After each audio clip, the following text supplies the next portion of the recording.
প্রথম এই পাঁচটি আয়াতে আল্লাহ রাব্বুল আলামিন তার প্রিয় নবী মুহাম্মদ মুস্তাফা সাল্লাল্লাহু আলাইহি ওয়াসাল্লাম, সবাই দুরূদ পড়ি, সাল্লাল্লাহু আলাইহি ওয়াসাল্লাম। প্রিয় নবীজির নাম শুনলে দুরূদ পাঠ করতে হয়, তার জন্য দোয়া করতে হয়, কারণ আল্লাহর হাবিব সাল্লাল্লাহু আলাইহি ওয়াসাল্লাম তার সমগ্র জীবনকে যে কষ্টের মধ্যে পার করেছেন, তার সমগ্র জীবনকে উৎসর্গ করেছেন, তা আপনার আমার হেদায়েতের জন্য, গোটা বিশ্ব মানবতার মুক্তির প্রয়োজনে। যিনি তার জীবনকে, যৌবনকে শেষ করে দিয়েছেন, তার সমগ্র জীবনে কখনো ভোগ উপভোগ এটিকে কখনো তিনি প্রশ্রয় দেননি, প্রাধান্য দেননি।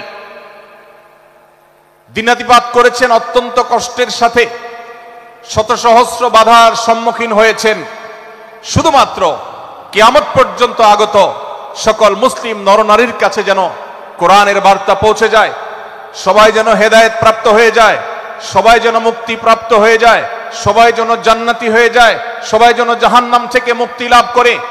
এই উদ্দেশ্যে তার সমগ্র জীবনকে তিনি উৎসর্গ করেছেন, আমাদের হেদায়েতের জন্য, আমাদের কল্যাণের পথে আহ্বানের জন্য, আমাদের জান্নাতে নেওয়ার জন্য।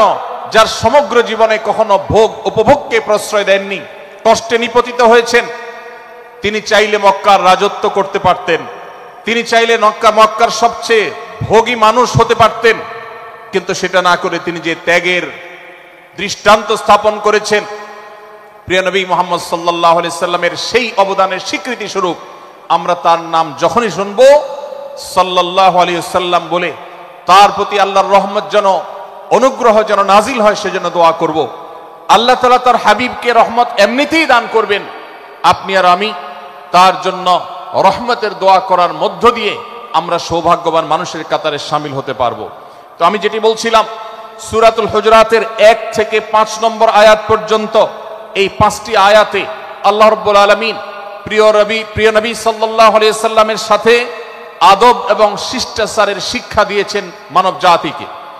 এবং আল্লাহ রাব্বুল আলামিন ঈমানদারদেরকে পরম মায়ার সাথে ডেকে, ইয়া আইয়ুহাল্লাযীনা আমানু, হে ঈমানদারগণ, এই ডাকে আল্লাহ তাআলা ডেকে বলেছেন, লা তুকাদ্দিমু বাইনা ইয়াদাইল্লাহি ওয়া রাসূলিহি, তোমরা আল্লাহ এবং তার রাসূলের সামনে আগ বেড়ে কোনো কথা বলবে না, আগ বেড়ে কোনো কাজ করবে না। একজন ঈমানদার, একজন মুসলমান, তার এই শিষ্টাচারের শিক্ষা তার জীবনে ধারণ করতে হবে। যখনই আল্লাহ কোনো কথা বলেছেন, আল্লাহ রাসূল সাল্লাল্লাহু আলাইহি সাল্লাম কোনো কথা বলেছেন, এটি নিশ্চিত হতে পারবো আমরা, তখন একজন ঈমানদার আর কখনো সেটার উপর কোনো কথা বলবে না, আগ বেড়ে কোনো কিছু করবে না, কোনো প্রকার সীমা লঙ্ঘন করবে না।